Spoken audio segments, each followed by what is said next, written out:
Përshëndetje miq dhe mirë se erdhët në studion e emisionit Pa i Gjur. Jemi live këtu në ekranin e Report TV, ku si çdo ditë dhe ditën e sotme do të jemi rreth një orë në transmetim dhe sot do të flasim për një substancë shumë të rrezikshme që quhet fotoksin, në fakt përdoret si preparat për mbrojtjen e bimëve, por fatkeqësisht është përdorur dhe përdoret edhe për njerëzit të cilët duan të japin fund jetës së tyre. Dhe vetëm përpara pak ditëve, të gjithë jeni informuar nga edicioni i lajmeve këtu në Report TV për vetvrasjen, vethelmimin më saktë 25 vjeçare nga Lezhë, një ngjarje e rëndë që u bë akoma më e rëndë kur u zbulua se kjo 25 vjeçare kishte lënë një letër ku tregonte se dhunoi dhe përndiqej nga ish partneri i saj 3 muaj të divorcuar dhe ky fundit me emrin Eraldo Fizi vazhdon ende të jetë në kërkim nga policia.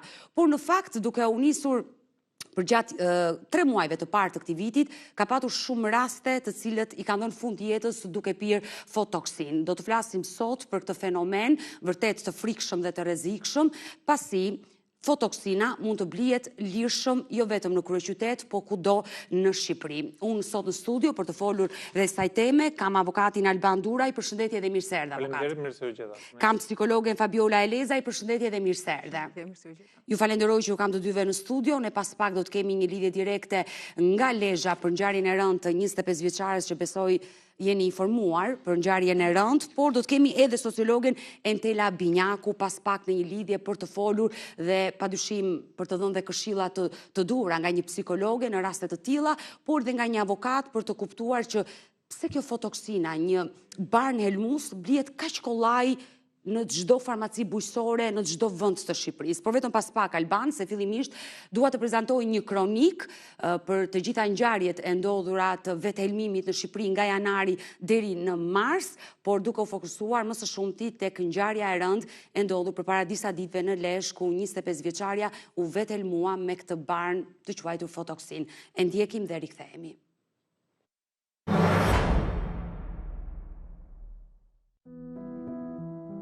Një tjetër jetë e re është shuar pas konsumimit të fostoksinës, duke rikthyer edhe një herë alarmin për përdorimin e kësaj substance vdekjeprurëse në Shqipëri. Më 10 mars, 25 vjeçaria Gjuana Nikolli nga Lezhë humbi jetën në spitalin e QSU-s në Tiranë, pasi dyshohet se kishte konsumuar fostoksin. E reja mbërriti në spital pa shenja jete dhe sipas dyshimeve paraprake, ajo ka pësuar një arrest kardiak si pasojë e helmimit. Rrethanat që e quan drejt këtij akti mbeten ende të paqarta, por familjarët kanë ngritur dyshime për dhunë nga partneri i saj. Ata pretendojnë se 25 vjeçaria kishte shenja dhune në trup dhe se konfliktet me të mund të kenë shtyrë drejt këtij vendimi fatal. Ky është rasti më i fundit i një serie ngjarjesh tragjike që kanë rikthyer në vëmendje një problem të rëndë të shëndetit publik në vend, përdorimin e fostoksinës si mjet vethelmimi. Edhe muaji shkurt i vitit 2026 u shoqërua me raste të ngjashme. Më 17 shkurt, një re humbi jetën pasi dyshohet se kishte konsumuar lëndë helmuese në banesën e saj në Sukth. Ajo dërgua fillimisht në spitalin e Durrësit, por nuk arriti të mbijetojë.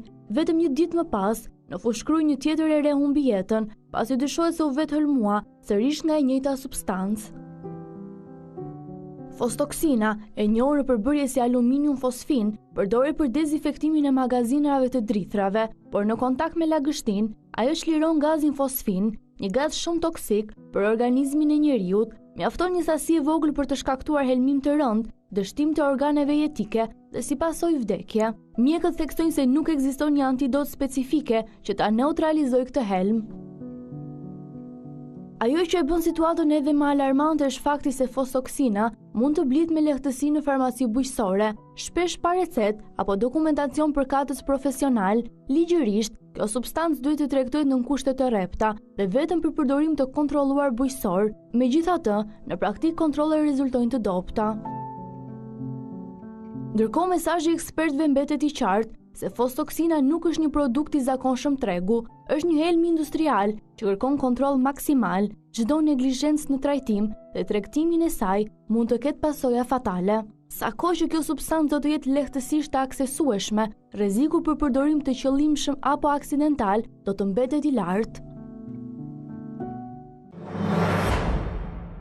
E dashur Fabiola, do e nis me ju sigurisht, shumë ngjarje kemi pasur për gjatë këtyre 3 muajve të parë të vitit 2026, por duke marrë shkak tek ngjarja e fundit e cila u bë shumë mediatike dhe një ngjarje goxha e rëndë, nga letra që u zbulua më pas që kishte lënë viktima që tregonte pak a shumë atë letër që shkaku ishte dhuna dhe përndjekja që e çoi atë në vetë elmim. Pse të gjithë shkojnë te fotoksina? Sepse duan të sigurohen që nuk do të ketë kthim pas. E them këtë sepse fotoksina, sikurse edhe u tha që parë, është një helm i fuqishëm për trupin e njeriut. Dhe në momentin kur ne jemi në atë gradën e fundit të depresionit dhe kur mendojmë që jeta jo nuk ka më vlerë dhe duam thjesht të shpëtojmë, e thënë ndryshe jemi egoist. Sepse të vrasësh veten do të thotë që je egoist. Nuk mendon as pak për atë që lë pas. Në ato momente kur ne mendojmë pikërisht për t'i dhënë fundjetës, duam të gjejmë zgjidhjen që vërtet do të zjapi efektin e duhur. Dhe nëse neve mendojmë se mund të marrim një shumë të madhe paracetamolësh për shembull, nëse ne konsumojmë atë, mund të kemi një rizgjim, ndoshta në ndihmën e aparaturave apo të mjekëve. Dhe kjo do të jetë pasojë psikologjike më pas me çfarë do të përballesh, me pyetjet e shumta, pse e bëre, cili ishte shkaku, gjë që personi i cili ka rënë në depresion tashmë nuk do të jetë i aftë për ta përballuar. Dua të pyes për ngjarjen e 25 vjeçares, e cila u vetëlmua vetëm përpara një jave, duke u bazuar gjithnjë në lajme të cilat kanë dalë në portale të ndryshme, familjarët, prindrit janë në zi, sigurisht askush nuk ka folur, vetëm disa të afërm kanë treguar që ishte dhuna shkaku, le të themi përndjekja nga ish partneri. Si e shikoni këtë ngjarje? Nuk është folur asnjëherë dhe ndaj sot vendosa të kisha një psikologe dhe për të folur për fenomenin duke marrë shkak nga ngjarja e fundit. A ka qenë kjo e re në një depresion që e ka çuar pikërisht në atë vendim fatal për t'i dhënë fund jetës, apo frika nga përndekja e çoi aty? Nuk mund ta përjashtoj si rast, personalisht jo. Për 2 arsye kryesore. Në momentin kur neve kemi një të re në atë moshë, për më tepër në kulmin e rinisë për të dashuruar jetën, patjetër duhet të shikojmë të dyja kahet.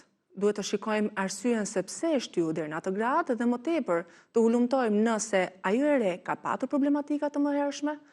Pra, a ka patur familjarë të cilët kanë folur me të që ka qenë shqetësuar, gradën që ka qenë shqetësuar, sepse një njeri kur fillon të kalon në depresion ndryshon rutina e ditës. Pra, nuk je si çdo ditë, nuk je më i qeshur si përhera, nuk i kushton rëndësi vetes si përhera. Këto janë elemente të vogla të cilët dashur pa dashur ne nuk i kushtojmë rëndësi. Por ne jemi popull pa dashur të gjykojë askënd që duam të gjejmë thjesht fajtorin dhe duke menduar që ish bashorti është gjallë dhe po ja vendosim farin atij. Ai është pallur në kërkim nga policia dhe është në arrati. E kuptoj. Dhe normalisht çdo kush që trembet, ndoshta mund të jetë dhe fajtor, por çdo kush që trembet do të synojë që të mbrojë veten. Ama nuk mund të përjashtojmë dhe kahun tjetër. Siç e thash, mund të ketë problematika të shëndetit mendor, të cilët nuk janë parë më herët tek reja dhe nuk janë trajtuar për më tepër. Dhe kanë çuar deri në atë pikë, në atë akt fatal. Në fakt, unë dua t'jap ngushëllime gjithë familjes së 25 vjeçares, është një ngjarje e rëndë, u largua nga kjo jetë në kulmin e moshës, por dua t'jap një sikron të shkurtër Alban për të kuptuar se çfarë thot një afërmja e viktimës, duke bërë shkaktar ish bashkëshorti se ai e shtyu të merrte këtë vendim fatal. E ndjekim. Kur ka shpreh shqetësimet e familjave të ajo, familja ka shku në familjen e tyne dhe e kanë marrë vajzën. I kanë thënë që ne do ta marrim vajzën. Për këtë arsye, edhe ato nuk kanë kundërshtu. Pastaj kjo jetoi aty, pastaj mrapa do shikonte jetën e vet, shkoi në Tiranë, me jetu atje. Donte një ditë mrapa do fillonte punë ajo. Do fillonte punë, domethënë po e shikonte me një këndvështrim tjetër jetën. Flasin, mos të heshtin. Ormai kanë lëshu ajo kohë. Tash janë të lira. Duhet ç'a them unë. Ne jemi shumë të rënditur për këtë gjë dhe nuk e di se si merren edhe këto fjalë tash më thonë. I dashur Alban, jo vetëm rasti 25 vjeçares që mori këtë akt fatal, por shumë raste që unë kam trajtuar në studion e emisionit Pa i Gjurmë, shumë gra të cilat janë ndier të dhunuara, të kërcënuara, kanë kërkuar ndihmë në institucione tek familjarët e tyre, nuk e kanë marrë këtë lloj ndihme dhe ndonjëherë janë arratisur, le të themi, janë larguar, janë zhdukur, janë kërkuar në këtë studio, jo vetëm në rastin fatal që largohen nga kjo jetë, siç ndodhi me rastin 25 vjeçares. Ore, funksionojnë këto institucionet në vendin tonë, sepse e afërmja kësaj 25 vjeçare tregoi që vajza kishte kërkuar ndihmë tek familjarët, ata e kishin marrë, ajo po shikote jetë ndryshe dashur Fabiola. Pra duket sikur gjithçka ishte në rregull, por do ma shpjegosh dhe këtë pjesë. Ju si një avokat, funksionojnë këto institucione kur njerëzit kërkojnë ndihmë? Në njëra ato urdhër mbrojtje më duket si letra pa vlerë që nuk funksionojnë. Ne kemi shumë probleme në mënyrën e aplikimit, qoftë për ligjit të masave për mbrojtje nga dhuna në familje, por edhe të ligjit penal, i cili realisht ka dënime shumë të larta për ata të cilët ushtrojnë dhunë psikologjike apo dhunë në familje, dhunë ndaj ish-bashkëjetuesve, ish-bashortëve. Unë mendoj që institucionet abuzojnë me mënyrën se si aplikojnë ligjin, por edhe mënyrën se si presin këto viktima. Pra, pothuajset në të gjitha rastet i shikojnë ose si statistika, që do thot, ose për ti shtytur këto konflikte në mënyrë sa më të thella, që do thot nuk ka një punonjës social i cili duhet jetë në momentin kur bëhet një kallëzim penal apo një psikolog i cili e ka të detyrueshëm edhe në respekt të ligjit për masa ndaj dhunës në familje, ku viktima duhet që të merret edhe të bëhet një lloj terapie, por mënyra se si vepron policia në momentin që merret një kallëzim është një mënyrë që i degradon, pra i thellon çiftin apo ish çiftin në një konflikt më të gjerë, që do thotë akuzat të cilat mund t'ia fusin ish-bashortit apo bashortit dhe e agravojnë si situatë, edhe kur këta marrin një vendim penal apo një dënim penal, dalin nga burgu nuk janë të rehabilituar. Pra mund të kenë humbur shtëpinë, për shkak sepse mund të kenë marrë kredi, humbin punën, pra institucionet tu i shtyn konfliktet familjare drejt... Pra atje ku duhet të shkojmë të gjejmë një zgjidhje, nuk e gjejmë zgjidhje, me mënyrën se si reagojnë dhe mënyrën se si i trajtojnë këto raste. Pra rastet është për të ardhur keq që kemi punonjës të policisë të cilët fusin akuza të pafundme ndaj ish-bashortëve apo anasjella, sepse nuk është se... Edhe situata kemi edhe raste të tillë, pra shumë raste kemi kur bashortja merr fëmijët dhe aratiset, që do thotë nuk do që t'i shikoj bashorti. E qartë, të shumë të raste, të shumë të denoncime që unë trajtoj. Pra nuk janë vetëm femrat të cilat dhunohen, por janë edhe meshkujt. Kemi dhunë ndaj fëmijëve që policia këtu as nuk jeton fare, apo organi akuzës, dhe raste të cilat që meshkujt apo ish-bashortët dorëzohen sepse kanë frikë nga që ish-bashortja mund t'i bëjë kallëzim penal dhe shkojnë në burg. Ata dalin, shprehin dënimin, kanë frikë që të takojnë fëmijët e tyre, dhe këto vijnë për shkak të mos funksionimit të institucioneve, të policisë, të shërbimit social, të psikologëve. Edhe në rastin konkret nuk e di nëse e kanë denoncuar rastin në polici. A ka patur një denoncim në polici? Pra kjo është për tu investiguar nga ana juaj dhe çfarë ka reaguar, si ka reaguar policia, sepse ka dhe nga ato raste kur policia nuk e merr fare kallëzimin. Pra qytetari shkon të bëjë një denoncim dhe uniformat nuk e marrin fare si kallëzim. Pra në rastin konkret mund të ketë shkuar viktima, ka bërë kallëzimin penal, policat, ose për shkaqe të korruptimit, pra të korrupsionit monetar, apo për shkak të një, le të themi, fuqie që mund të ketë patur agresori, apo ai që ka ushtruar dhunën, kanë frikë ose nuk e marrin fare, grisin fare kallëzimin, edhe kur e marrin nuk e delegojnë në organin e akuzës apo në prokurori, sepse policia është stacioni i parë që qytetarët dinë ku të ankohen. Pastaj se çfarë bëhet me atë kallëzim nuk e merr vesh asnjë. Dhe në këtë rast mund të jemi përpara këtij fakti. Nuk kanë ekzistuar institucionet. Por do kemë kolegun Ervisila nga Lezhë dhe do ta pyesim nëse ka patur një denoncim. Dhe ai mund ta ketë kërcënuar, ne nuk e dimë, nuk e paragjykojmë, por mundet t'i ketë bërë presion, e ka kërcënuar, i ka thënë hajde do jetosh me mua, kush je ti që ke ikur nga shtëpia ime, dhe nga këto trysni apo presione që viktima mund të ndjerë në presion. Dashur Fabiola, shkurtimisht se do kalojmë në hapësirën e parë të reklamave, e dëgjua të afërmën e 25 vjeçares, e cila tregoi që ishte më e qetë kur erdhi në familje, do niste punën, do niste jetën nga e para dhe papritur ndodhi krejt e kundërta. Atëherë mund kemi të bëjmë, janë normalisht hipoteza nga ana ime, mund kemi të bëjmë me presionin psikologjik të her pas hershëm që ajo nuk ka arritur dot ta përballojë. Pra flasim për një përndjekje, flasim edhe për dhunë. Dhe normalisht kur je i përndjekur do të thotë një gjumë jo i qetë, një rutinë që ti dëshiron të rikthehesh jetës, por normalisht nuk e ke atë qetësinë mendore dhe ke për më tepër frikën se ndoshta midis tyre si çift, që sërish e rithem janë hipoteza, mund ketë patur situata të tjera të paditura nga familjarët.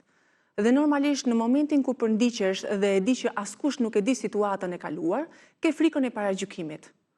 Dhe kur mendon paragjykimin, të dalin përpara shumë situata të tjera, mënyrën se si do ndihesh, mënyrën se si të tjerë do ndihen. Pra, humbet gjitha i imazhi i bukur, për më tepër ishte një vajzë shumë e bukur, humbet gjitha i imazhi i bukur e një të reje fantastike, dhe do të venitet përpara familjarëve të cilën mund ta kenë ngritur si një ëngjëll për së gjalli. Ne do të flasim sërish për historinë e kësaj 25 vjeçare, por dhe për fenomenin e frikshëm të blerjes pa recetë të fotoksinës, ku gazetarja ime vetëm përpara 24 orëve ka dalë në kryeqytet, ka gjetur një farmaci bujësore dhe e ka bler fare lehtësisht. Do ta shikojmë atë material, do të pyes i dashur avokat Alban se si funksionon ligji, por kalojmë te këshilla e parë tek Obeni dhe rikthehemi sërish në studio.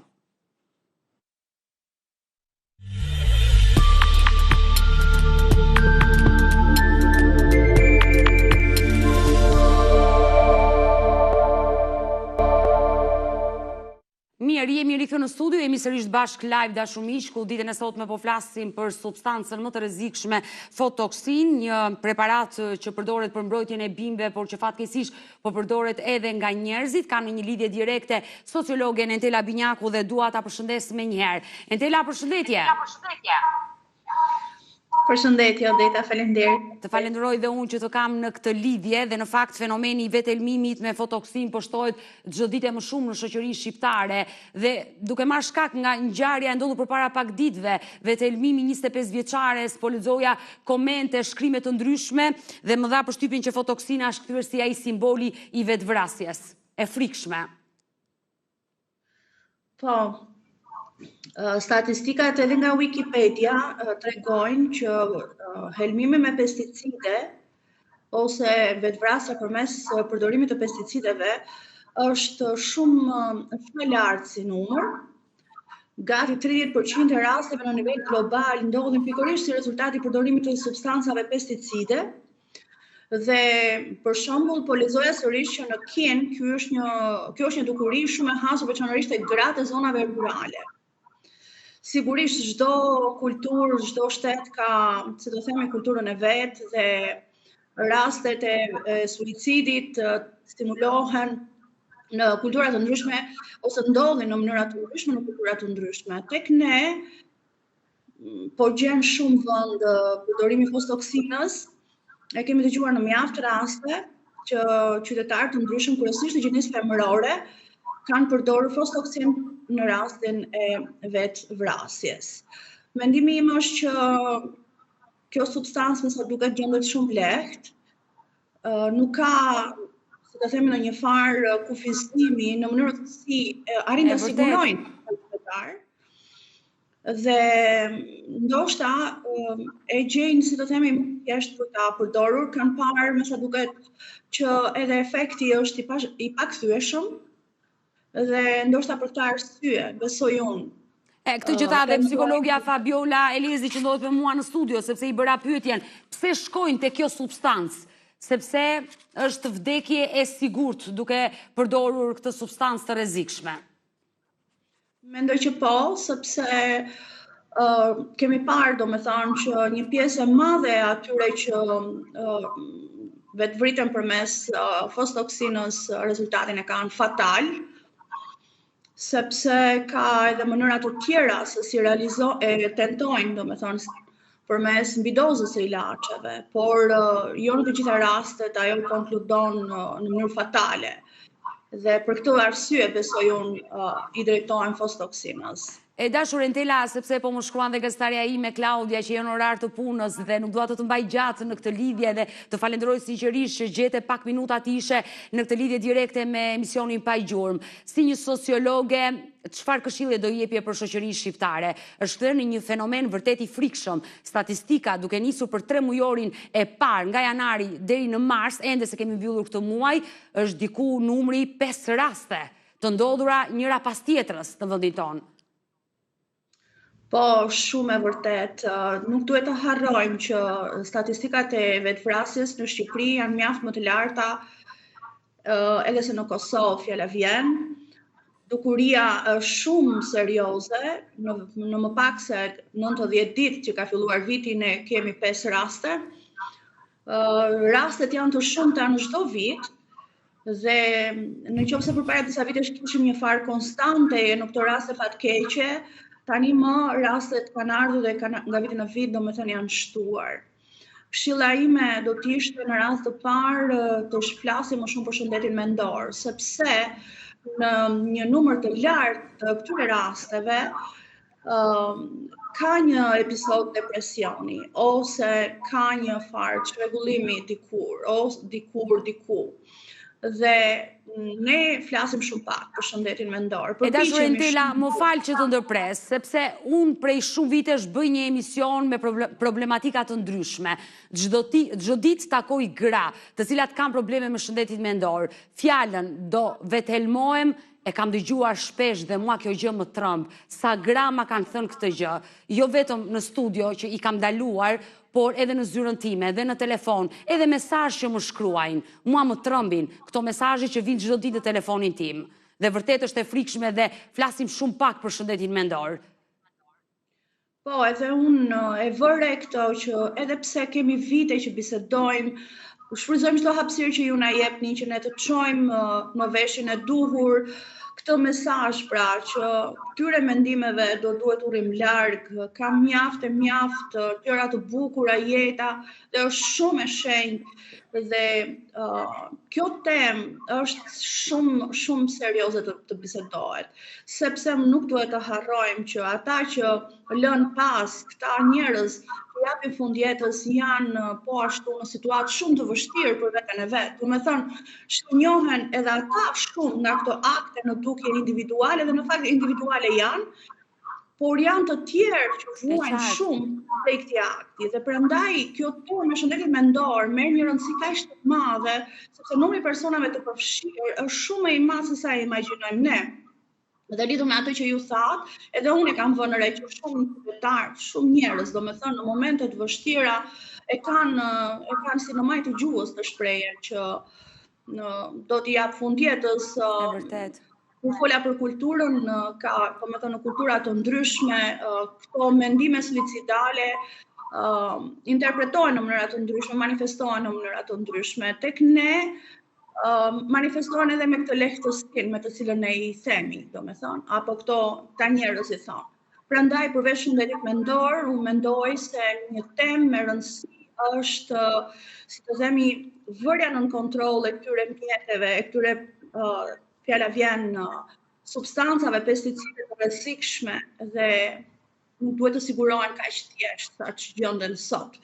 Dhe një këshill ndoshta tjetër do të ishte duhet të flasim, sepse ne po flasim tani për gjinien femërore, e cila u preket më së shumti prej, si të themi, shëndetit mendor, rregullimeve të shëndetit mendor. Është shumë e predispozuar gjinia jonë se sa gjinia maskullore, por gratë ose gjinia jonë ka atë dhuntin që të flasë, kërkoj ndihmë, të ndaj hallin, të ndaj shqetësimin.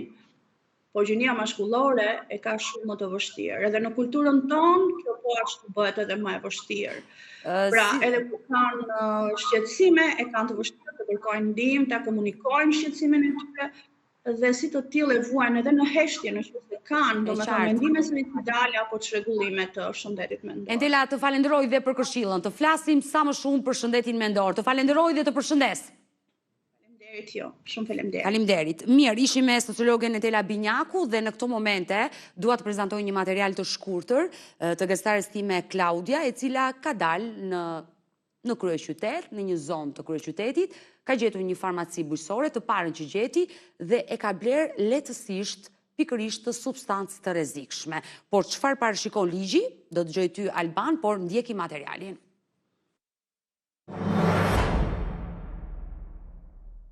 Prej javës javësh në qendër të debateve publike është rikthyer shitja e fosfotoksinës, një produkt i cilësuar mjaft i rrezikshëm dhe që sipas ligjit duhet të tregtohet vetëm me rregulla të qarta dhe nga persona të autorizuar, por sa zbatohet ky ligj në praktik, sot do të provojmë ta shikojmë bashkë këtë gjë, duke tentuar ta blejmë në një pikë shitje për të parë se sa lehtë apo vështirë është ta sigurosh atë.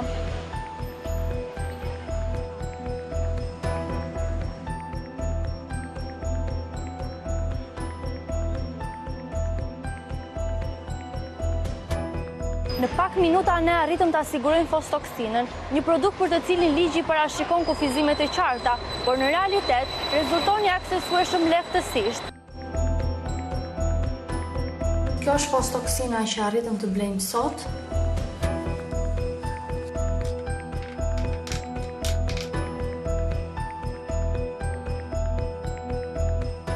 Janë 10 kokra që kushtuan gjithsej 5.000 lekë të vjetra, i bie se cila prej tyre kushton 500 lekë. 10 kokra, 5.000 lekë të vjetra, mund ta blesh në farmacinë bujqësore, pa recetë, pa asgjë. Ligji ka përcaktuar qartë mënyrën se si shiten produktet farmaceutike, qoftë edhe në farmacitë bujqësore, ashtu sikurse kemi farmacitë për njerëzit, farmacitë e kafshëve, kemi edhe farmacitë bujqësore, ku pa patur recetën e agronomit, nuk mundet që të lëshoj produkt nga farmacia apo nga depoja farmaceutike. Nëse konstatohet që subjekti ka bërë një shitje të tillë, atëherë merr masë administrative, e cila masa shkon që me gjoba maksimale është 500.000 lekë të reja deri në heqjen e licencës, gjoba me letë është 50.000 lekë të reja apo 500.000 lekë të vjetra, dhe nëse është në mënyrë të përsëritur, hiqet licenca, por ka edhe një masë me gjobë.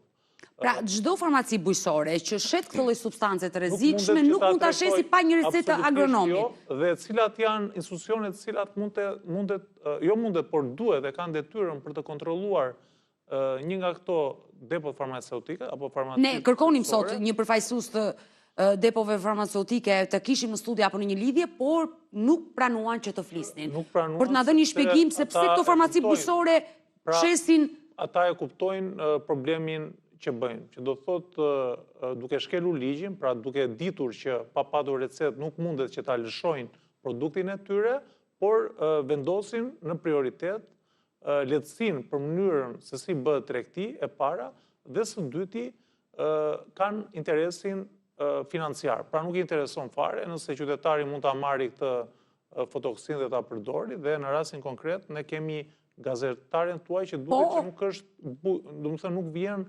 nga një subjekt i cili mund t'i duhet përbimët e saj. Dhe ajo duket që është një gocë e re dhe për çfarë mund t'i duhet? Një vajzë e re? Ajo farmaci që e ka shitur, ajo duhet të mbajë, pra duhet fillojnë kontrole duke filluar nga agjencia e cila e mbikëqyr një farmaci bujqësore, që është Agjencia Kombëtare e Kontrollit të Bimëve, dhe ky është autoriteti në varësi të Ministrisë së Bujqësisë, ka kryekput kontrollin e këtyre farmacive bujqësore. Kemi dhe farmaci të tjera të cilat abuzojnë për mënyrën se si i japin produktet e tyre pa recetë, dhe kjo duhet të marrë fund, sidomos tek farmacit bujqësore, të cilat po bën një bashkëpunuese shumë e rëndësishme në vetvrasje, të cilat po ndodhin në këtë shumë të vend. rinj dhe të reja. Nëse provohet që kjo farmaci, pra në rastin që ne po trajtojmë konkret, e ka ditur apo ka pas informacion, duhet të mbajë përgjegjësi penale nëse hetohet dhe provohet që ka ardhur nga një subjekt i caktuar. Dhe masa e dënimit është deri në 3 deri në 7 vjet, është neri 99 i kodit penal, ku përveç se ish bashorti është në arati dhe... Në arati, por që organi akuzës do ta nxjerrë, pra nëse e vërteton apo e provon që ka ardhur depresioni, vetvrasje ka ardhur për shkak të ish bashortit, atëherë duhet futet në bashkëpunim edhe ajo farmaci bujqësore, në të cilën ajo ka gjetur atë ka trajtuar dhe ka substancë. shitur të substancë pa recetë.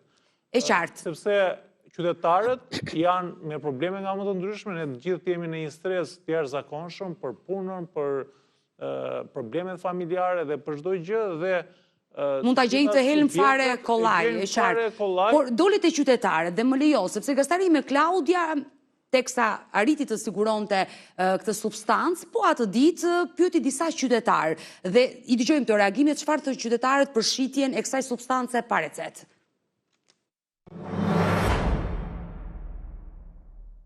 A jeni dakord që Fostoksina, që është një medikament që përdoret në bujqësi, të shitet pa recetë, pasi lajmet e fundit kanë treguar se po shitet masivisht dhe të rinj që kanë probleme të ndryshme po e përdorin për t'i bërë dëm vetes. Përderisa është helm, ajo nuk duhet të shitet kurrë pa recetë. Derisa ajo është e rrezikshme, jo vetëm ajo, por çdo ilaç tjetër që mund ta jap pa rekomandimin e mjekut nuk mund ta japin farmacit. Dhe këtë e sidomos për shëndetin tonë. Duke qenë se edhe jam në fushën e mjekësisë, kam marrë për mjekësi dhe normalisht unë rekomandoj që Fotoksina, duke qenë se është një ilaç me rrezikshmëri shumë të lartë, ai nuk mund të përdoret nga qytetar të zakonshëm. Edhe kur shitet në farmacitë bujqësore, duhet patjetër që të ketë një shpjegim të qartë për efektet anësore, gabimet që ndodhin për përdorimin e fotoksinës dhe nga ana tjetër personi që e merr duhet të jetë patjetër me adresë të plotë dhe me emër mbi emër të saktë, sepse ashtu siç edhe ju e thatë, ka shumë njerëz që e morin fotoksinën për ta përdorur për të mbrojtur bimet e tyre dhe nga ana tjetër ata e përdorin për të rrezikuar jetën. Pa recetë s'duhet asgjë. Asgjë. Ajo nuk ka antidot dhe brenda 1 minuti është le të ketë çfarë duhet receta për të bindur unë që nëse del negative, vi të kap ty e them se ti që je produsi. Kaq. Fjalët e tjera i merrera. Edhe mos u dëgjofshin në këtë jetë. Keni parë lajmet e fundit? Jo, se kemi parë lajmet e fundit. Jo. Ja bëj shumë laçe për recetë, jo Fotoksina. Ka që është farmaci ty kësaj lartë ja. Po ajo është vdekjeprurse. Po, vdekjeprurse. Mendoni se duhet të shitet pa recetë? Jo, kur. Po receta është i duhet që shitet. Po duhet i kapi ligji, ti denoncojnë. Është vrasje. Është krim. Ka ke tregu plot me një qeshe të vogël kokrat moja. Po. Barba. Po. Po mendoni se duhet të shitet pa recetë, kështu siç e shesin? Ku t'i gjonë është këtë se shesin, shteti ku është, se i lijon shteti në ato shesin që do të fitojnë, shteti ku është, që mos i lijoj, që të myti rinia vetën. Të ta shesin? Nuk duhet ta shesin. Jo. Se ajo është dëmshme, nuk është. Po ne shiqyr nuk i marri.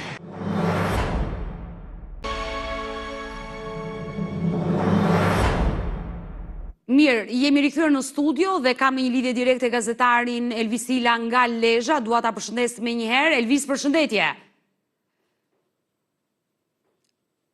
Dua të pyes ditën e sotme, nëse je duke më dëgjuar, po e kam Elvisin, nëse ke informacione për ngjarjen e rëndë të 25 vjeçares, e cila vetëm përpara pak ditëve u vetë helmua. A ka patur ndonjë denoncim në polici për dhunën e ushtruar nga ish partneri i saj apo për përndjekje? Keni informacione të tilla?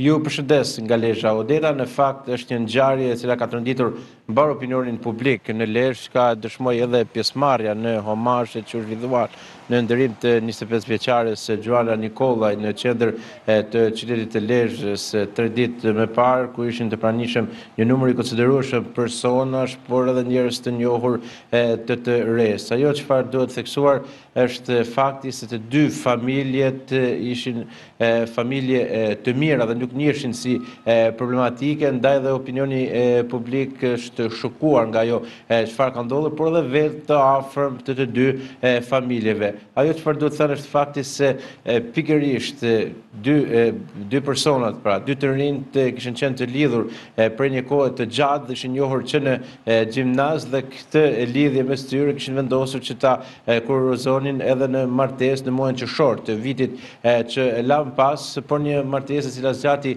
vetëm pak muaj dhe për shkak të problemeve që kishin patur me njëri tjetrin, familja e vajzës kishte vendosur që ta merrin vajzën e tyre mbledhur dhe gjithçka është bërë me mirëkuptimin të dy familjeve dhe nuk ka patur pra debata apo probleme gjatë asaj kohe mes tyre, çka u dëshmua edhe nga vetë një afërm e vajzës ditën kur u zhvilluan homazhet në ndërim të saj, por siç duket qenë se dy të rinj kishin qenë shumë të lidhur me njëri tjetrin dhe e dëshironin njëri tjetrin, kishin rinisur sërish që të flitshin dhe aty kishte lindur normalisht edhe xhelozia mes tyre, pra gjatë muajve të fundit ku kishin nisur sërish komunikimet me njëri tjetrin dhe normalisht duke qenë se ata kishin vendosur që të rilidheshin pra dhe të kishin sërish komunikime mes tyre, aty siç duket pra ka lindur sërish mos marrëveshje mes dy të rinjve, duke quar pikërisht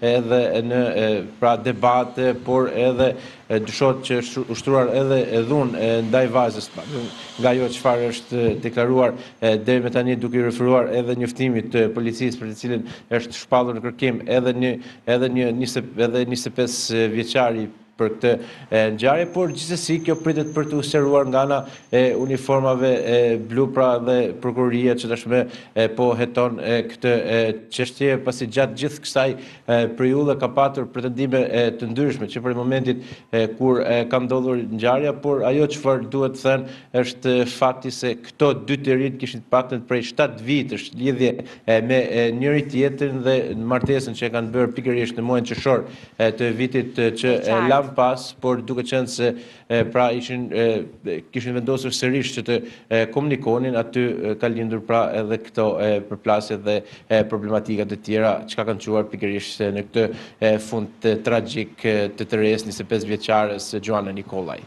Mirë, Elvis, të falenderoj për këtë lidhje direkte dhe për këto informacione që solle për ngjarjen e rëndë që realisht jemi të rënditur të gjithë. Të përshëndes, sepse po shkojmë edhe drejt fundit dhe më ka ardhur një mesazh dhe dua ta lexoj nga një qytetar që është duke na ndjekur, i cili thotë: jetoj në fshatin Brakull dhe prodhoj vetëm për veten time. Ju tregoni që kjo substancë duhet bler pa recet, thotë, por unë që prodhoj vetëm për veten time, ku ta gjej recetën? Nuk kam agronom dhe më duhet kjo substancë. Është një qërësim shumë i drejtë i bujkut apo i fshatarit, i cili për nevoja familjare apo qoftë edhe për nevoja të një fitimi minimal, sepse ne dim që fermerët sot janë në gjendje më kritike dhe në gjendje më të keqe që kanë qenë ndonjëherë në gjithë historinë 35 vjeçare të pluralizmit. Pra flasim për një fshatar që i duhet kjo substancë për dhe këtu është detyra përgjithëse e Ministrisë të mbjellat e veta. Që do të thotë agronomën, lenjëherë nuk kemi agronom.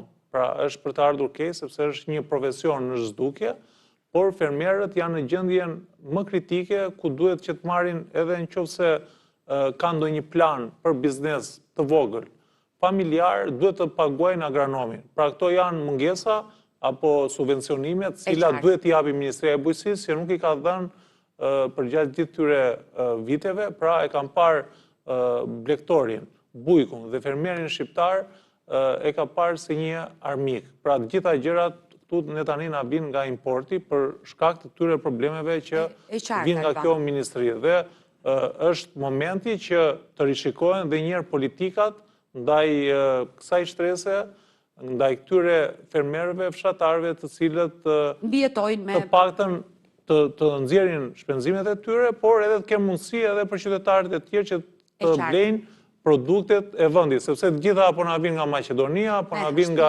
Greqia, Italia dhe favorizojnë.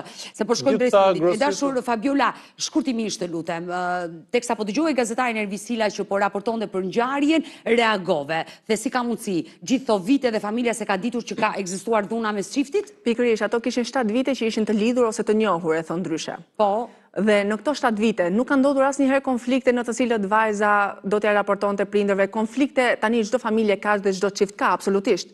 Por në momentin kur ato kanë ardhur drejt ndarjes, normalisht kur ti je në konflikt fillon të kujtosh të gjitha konfliktet e mëparshme. Kjo vajzë a nuk i ka shprehur dhe shqetësimet e mëparshme? Pra ka qenë aq qetësekët gjëja që e ka çuar drejt vetvrasjes? Pra mund të qenë diçka më e thellë. Më e thellë, Unë them që ka qenë diçka më e thellë. Mirë, po shkojmë drejt fundit, unë dua t'ju falenderoj nga zemra që ju pata të dyve sot në studio dhe diskutuam pikërisht për këtë fenomen të frikshëm në vendin ton, por vetëm 1 minutë kohë dua regjia sepse më duhet bëjmë mbylljen, por dua të përmend historinë e Bleona Matës, pasi me një nisëm që ne kemi hapur pikërisht për nënën e saj, regjia të më nxjerri GoFundMe që është hapur, duke falenderuar gjithë qytetarët të cilët e kanë ndihmuar zonjën Bukurie Mataj me ndihma modeste të shumta, le të themi, në GoFundMe, paratë e hedhura për ndihmën e zonjës Bukurie, por dhe numrin e llogarisë regjia ti më nxjerri sepse jam drejt fundit, ka dhe një numër llogarie që zonja Bukurie ka hapur, kushdo mund ta ndihmojë këtë nënë e cila kërkon ndihmën e çdo qytetari pikërisht për të mbledhur këto fondo dhe për të bërë kërkime për vajzën e saj të zhdukur. Ky është GoFundMe që është hapur, duke falenderuar të gjithë ata shqiptarë të cilët kanë kontribuar për zonjën Bukurie në shuma të ndryshme, por edhe numri llogarisë që